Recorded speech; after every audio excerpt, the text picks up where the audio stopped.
me está formando parte de FMK, qual tá Formação Musical Criollo, tá em nome completo. Me a começar a cantar eigenlijk voor die mais chiquito, para mim que o FMK a começar a existir. Essa aqui é vindo da ideia de meu irmão mesmo, Dairon Coffee. A mim tá look up na J. Dus, as na ideia começar a cantar que sei não, depois me aderenta de grupo que tá Formação Musical Criollo, qual agora que nós tem 9 anos de existência. Qual tá grupo que solamente jovem. Me aí de participar de festival de canto criollo. Tumba e também Canta Paboneiro, qual ano passado me ganha o título máximo de Canto Criollo Grande e também Canta Paboneiro. Nandos, me ganha ano passado.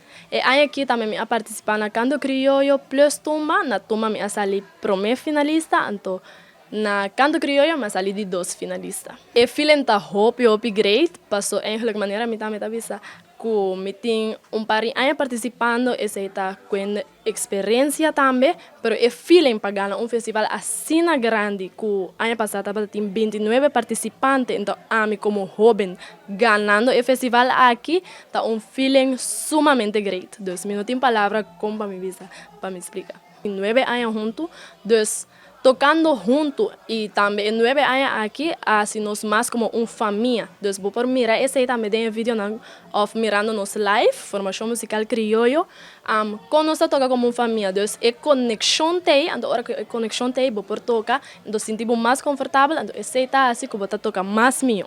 Bom, conselho que me lo dou, tá? Se você tem amor para música, de com não engrandecer nossa cultura com música criollo. Dus, se você ouvir por tocar, ou um tambor por tocar, ou se você sim toca, acerca-se não por sim, essa aqui, então assim engrandecer nossa cultura.